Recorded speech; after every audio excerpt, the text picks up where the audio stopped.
जयपुर और राजस्थान अपने वर्तमान समय के साथ आने वाले कल को भांपने में अगर कोई राज्य मजबूत है, मैं गारंटी ले सकता हूँ वो राजस्थान पक्का है। उसके बाद नंबर किसी का आता है।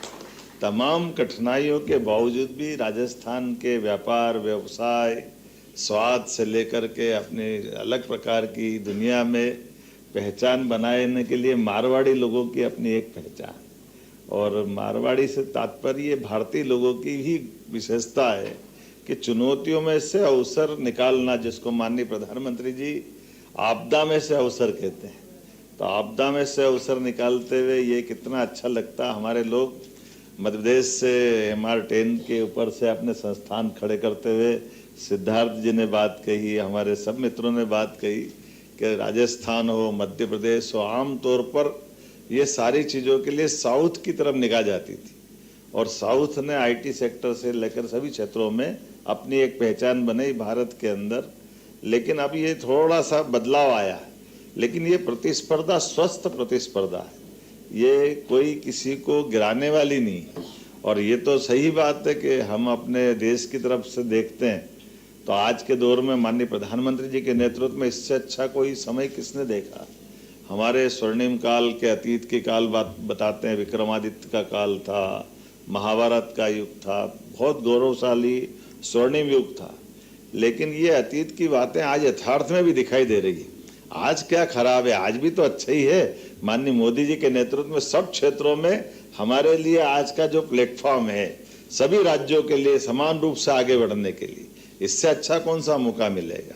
और हम विश्व के परिदृश्य पे देखें तो विश्व के हर देश के अंदर वर्तमान के दौर में ग्रोथ रेट क्या कह रही है, वहाँ की भविष्य की, आज की, कल की उमड़ती घुमड़ती घटाएं उनके अपने संकट लाती दिखाई दे रही है। कल की आहट सुनाई दे रही कि ये क्या होगा। और हम अपने इस चुनौतियों के बीच, ये पीढ़ी भी और इससे ज़्यादा पुरानी नहीं है, 10-11 साल की शासनकाल के दरमियान कहाँ से कहाँ देश आगे आए, चौथे नंबर से तीसरे तरफ की हम यात्रा पे पहुँच ही रहे हैं। और ये ज़्यादा देर नहीं लगने वाली है, अब 1 2 3 तो हो ही रहा है। तो अब हमको मालूम है कि जिनने अपने वजन से रसिया को टूटते देखा है, अपने ही व्यवस्थाओं के बलबूते पर हमारी आंखों के सामने 40 साल पहले वर्ल्ड बैंक के माध्यम से इकोनॉमी के ऊपर लोगों ने कब्जा करते हुए भी अपना एक नया साम्राज्य खड़ा किया है। लोकतंत्र की दुहाई देने वाले लोगों का चरित्र भी दिखाई दे रहा है कि लोकतंत्र क्या होता है, कैसे होता है। और हमारी चुनौती तो अब वहाँ है जहाँ लोकतंत्र दुनिया का सबसे बड़ा पवित्रता का दीपक जला करके आनंद ले रहा है। इसलिए जियो और जीने दो की भावना लेके भी चल रहा है, लेकिन इस बात का भी आनंद है कि हम अपने इस नए प्रकार के व्यवसाय के माध्यम से कई लोगों की जिंदगी में बदलाव ला रहे हैं। ये आप सबको मैं इसकी बधाई देना चाहता हूँ। आपके अपने हौसलों से, इन संस्थानों के माध्यम से, हमारे उद्योग धंधों से, हमारे व्यापार व्यवसाय से कई लोगों की जिंदगी में अगर उजाला होता है, सुखद सवेरा आता है, तो इससे अच्छा पवित्र काम क्या हो सकता है। और ऐसे दौर में सरकार के नाते से अगर कोई बात कहता है तो ये बात सही है कि हमारे लिए, हमारे राज्य में आज अपने मध्य प्रदेश के अंदर माननीय प्रधानमंत्री जी के आशीर्वाद से सबसे हमारी सरकार बनी। सभी क्षेत्रों में 18 प्रकार की पॉलिसी तो हम लेके आई, फिर अपनी आधुनिक तकनीक के माध्यम से आज का दौर तो और अच्छा है। वैसे तो मध्य प्रदेश को बहुत सारे अच्छे स्वनाम धन्य बड़े बड़े अलंकरण मिले हुए हैं। टाइगर स्टेट, अगर फॉरेस्ट के टूरिज्म की दृष्टि से देखें तो सबसे ज़्यादा पुरस्कार अगर किसी को मिल रहे हैं और सबसे तेज गति से हमारा व्यापार वैसे हो रहा है। तो टूरिज्म सेक्टर, टूरिज्म के भी अलग अलग प्रकार से आ रहा है। हमारा रिजर्व फॉरेस्ट में हमने 2 साल में 2 नए टाइगर रिजर्व फॉरेस्ट बनाए हैं। चीता तो सबसे ज़्यादा फलता फूलता दुनिया में नया चमत्कार मध्य प्रदेश की धरती से दिखाई दे रहा। हमारा चीता उछलता कूदता कब राजस्थान आ जाता पता ही नहीं चलता है, हमको वापस पकड़ पकड़ के ले जाना पड़ता है। हमको मालूम है एक नहीं ऐसी कई सारी चीज़ें, वल्चर से लेकर के हमारे लिए अब मिनरल स्टेट है, बिजली सरप्लस है। मैं यही जरूर बोलना चाहूँगा कि हमारी सारी बातों में राजस्थान के साथ ही एक उदाहरण से बात समझ में भी आएगी कि मध्य प्रदेश और राजस्थान दोनों परमात्मा की दया से साझा विरासत सदियों से है, लेकिन नदियों के मामले में थोड़ा मध्य प्रदेश भाग्यशाली है। हमारे यहाँ नदियों का मायका है, लगभग 250 से ज़्यादा नदियाँ हैं, लेकिन राजस्थान की थोड़ी कठिनाई है। अब ये परमात्मा की लीला है, कोई बात नहीं, लेकिन बहता पानी बहते बहते कहाँ छिपरा का पानी चंबल में, चंबल का पानी यमुना में, यमुना का गंगा सागर में जा रहा है, पार्वती काली सिंध इनके सबके समाहित होते हुए यमुना से वो गंगा सागर में जा रहा है और जाते हुए पानी को कोई नहीं रोक पा रहा।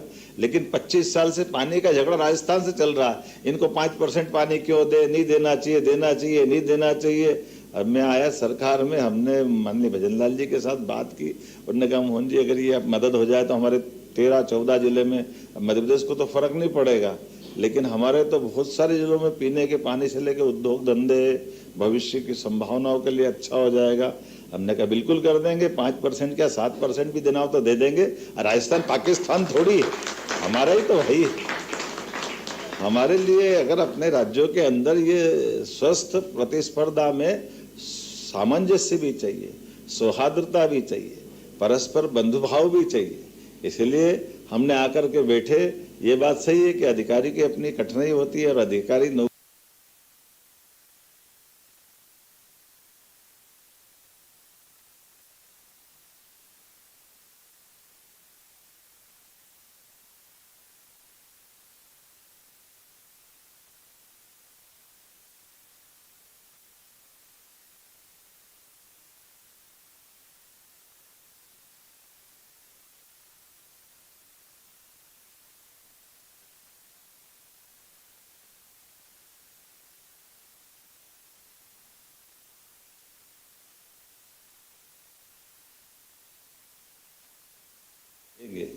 तो दूरंदाजी दृष्टि से तो यही निर्णय लेने की आवश्यकता है, और ये वहाँ की आवश्यकता है, ये हर जगह की आवश्यकता है। हमारे राज्य के लोग अगर सक्षम है, व्यापार व्यवसाय काम धंधा करना चाहते हैं, जानते हैं, उनकी क्षमता है, भविष्य के टैलेंट निकल के आ रहे हैं, तो यहाँ से हमारा सारा बौद्धिक क्षमता का व्यक्ति कोई दक्षिण भारत में जा रहा है, कोई विदेश में जा रहा है, तो राज्य की सत्ताओं को इस मामले में सोचने की जरूरत है। अगर हम सरकार चला रहे तो ये हमारे लिए वाकई, ये मैं हल्के शब्दों में बोलूँगा तो हमारे लिए वो अच्छी बात नहीं मानी जाती। और यही तो प्रधानमंत्री जी का आह्वान है कि हाँ, हमारे लिए सब बार में हर तरह से हमारा make in India, India first, ये पॉलिसियों से हम खाली शब्दों की क्या बोलना है, शब्दों की खीर नहीं बना सकते, शब्दों की चाशनी से काम नहीं चला सकते, इसको यथार्थ में उतारने की जरूरत। इसलिए सब प्रकार से हमने इसमें प्रोत्साहन देने के लिए निर्णय किया, और उससे आगे बढ़ करके कई काम तो हमने मंत्रालय जब बांटे तो मैंने 2-4 विभाग तो ऐसे, जिन विभागों पे हमने कोई मंत्री नहीं बनाया, मुख्यमंत्री के पास ही रख लिया कि ताकि कोई झंझट ही नहीं रहेगी, सारी बातों की गारंटी मुख्यमंत्री दे देंगे कि भैया आप आओ, आपके काम धंधे में हर प्रकार के मेरी तरफ से इसमें छूट है। क्योंकि जब हम काम धंधा कर रहे हैं तो ये बात सही है, कोई भी व्यापार व्यवसाय के व्यवसायी आते हैं तो वो 2 बातों के लिए जरूर इस बात का आश्वस्ति चाहते हैं। एक तो कोई व्यापार व्यवसाय करने आ रहा है तो वो निवेश करने आ रहा है, तो निवेश भी करे, लेकिन निवेश में इज्जत भी होना चाहिए। इज्जत हो तो संघर्ष तो वो कर लेंगे, लेकिन अनावश्यक रूप से कोई इसको हतोत्साहित करे, उसकी बातों को समझने में अगर कोई उनके लिए लगता है कि उनकी निगाह ऊंची नीची होती है, तो इससे सरकार के लिए प्रश्न है, सरकार के मुखिया के लिए भी प्रश्न है। इस सारे मामलों में निश्चित रूप से डंके की चोट आगे की बात करे और उसमें अपनी बात करे, तो बीच का व्यवधान ये सरकारी नाटकबाजी क्यों होना चाहिए। तो सरकारी व्यवधान तो खत्म होना ही चाहिए, और सरकारी व्यवधान तो नेतृत्व खत्म कर सकता है। सरकारी सिस्टम में सुधार लाना यही तो सरकार का काम। और मुझे इस बात की प्रसन्नता है, ये अलग बात है कि मेरे साथ में ऐसा हो गया कि लगभग 2 साल की सरकार में इस सभी प्रकार के ऐसे निवेश के कार्यक्रम में मेरे 4 महीने से पूरे समय इसी में गए। हर जगह जहाँ जाता हूँ पूरे समय एक ही विषय रहता है कि हमारे इन सारे कामों को बढ़ावा कैसे दें, किस तरह से बढ़े, और उसका परिणाम भी आया है। मुझे इस बात का संतोष है। आज देश में सबसे तेज गति से निवेश लाने वाले देश के 3 राज्यों में से मध्य प्रदेश का एक स्थान बना है। मैं इस बात के लिए आपको भी बधाई देता हूं और धन्यवाद भी देता हूं कि आज सब क्षेत्रों में समान रूप से, और केवल यहाँ नहीं, जैसे मैं आप बताता हूं उदाहरण के लिए, आप होटल खोलो मध्य प्रदेश में, 100 करोड़ के होटल लाओगे, आप अपना इन्वेस्टमेंट करोगे, 100 करोड़ में 30 करोड़ सरकार आपको अपनी तरफ से माफ करेगी या सब्सिडी देने वाली। हॉस्पिटल खोलोगे, हॉस्पिटल में भी 30% के अनुदान है अपने लिए। अब तो मेडिकल कॉलेज के लिए हम कर रहे हैं, और ये कितने छोटे छोटे प्रयोग है।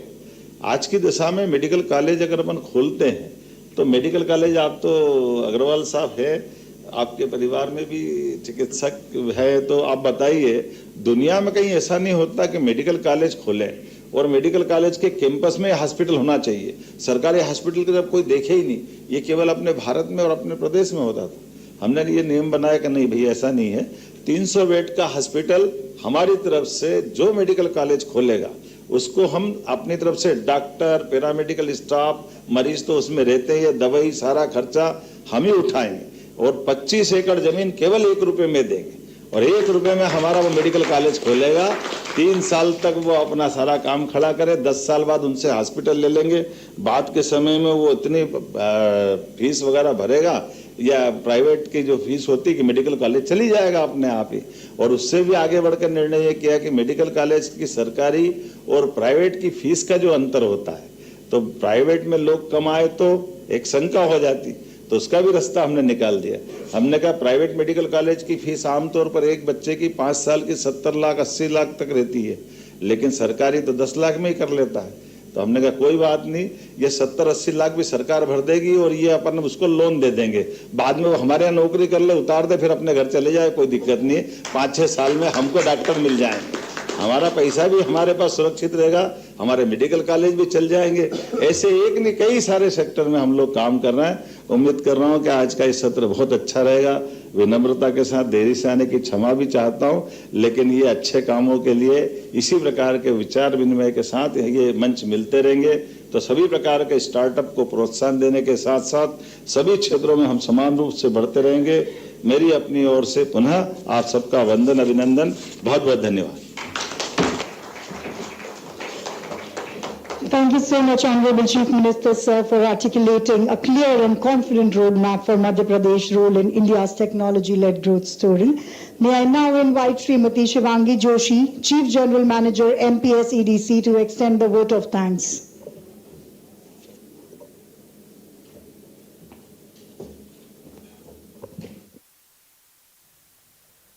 तो अभी आप सुन रहे थे मध्य प्रदेश के मुख्यमंत्री डॉक्टर मोहन यादव को। उन्होंने कहा है कि राजस्थान को जो जरूरत पड़ रही है, जो जरूरत थी, वो हमने दिया, क्योंकि ईआरसीपी की अगर हम बात करें तो राजस्थान और मध्य प्रदेश सरकार के बीच में एमओयू साइन हुआ है, और राजस्थान में भी बीजेपी की सरकार है और मध्य प्रदेश में भी बीजेपी की सरकार, तो एक दूसरे को सहयोग करने के लिए लगातार तत्पर रहते हैं। और इसी के साथ इस बुलेटिन में मेरे साथ फिलहाल इतना। नमस्कार।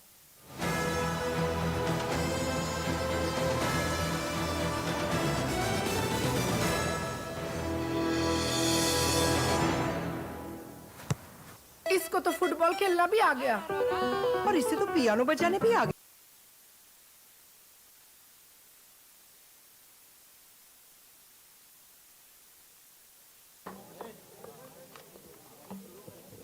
मध्य प्रदेश और राजस्थान के संयुक्त तत्वावधान में राजस्थान फेस्ट के इस आयोजन में मैं आज शामिल हुआ, और कई प्रकार के हमारे तमाम प्रकार के आईटी और उससे जुड़े हुए अलग अलग प्रकार के व्यापारी व्यवसायियों से मिलने का मौका मिला।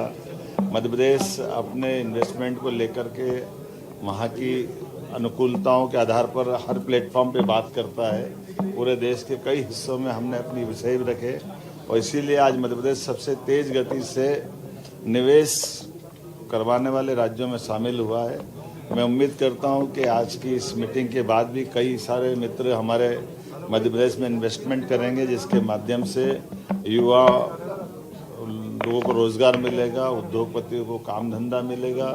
मध्य प्रदेश यशस्वी प्रधानमंत्री के नेतृत्व में कदम से कदम मिला करके पूरी ताकत से चलेगा। राजस्थान तो वैसे भी हमारा सहोदर भाई है। राजस्थान और मध्य प्रदेश सदैव से एक दूसरे के साझा संस्कृति के लिए जाने जाते हैं, इसलिए हमारे अपने उत्तर भारत के इन राज्यों के अंदर भी आईटी से जुड़े हुए और नए प्रकार के स्टार्टअप भी आए और सभी प्रकार के प्रोत्साहन की आवश्यकता और मध्य प्रदेश सरकार राजस्थान सरकार के साथ मिलकर काम करने को लिए तैयार है। मेरी अपनी ओर से बधाई।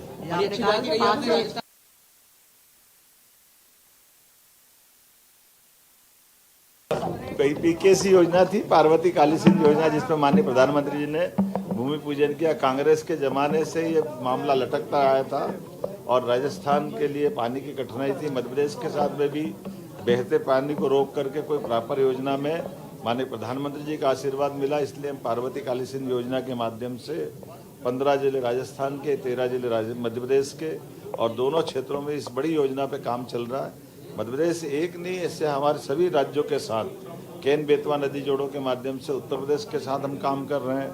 ताप्ती नदी के माध्यम से महाराष्ट्र के साथ इस पे काम कर रहे हैं और इससे कई सारे सेक्टर में काम कर रहे हैं। मुझे तो आज राजस्थान में राजा महाराजाओं की, वीरों की धरती पर आज अपना ये कार्यक्रम का आनंद आया और मैं उम्मीद करता हूँ कि राजस्थान के साथ हमारे संबंध और प्रगाढ़ होंगे।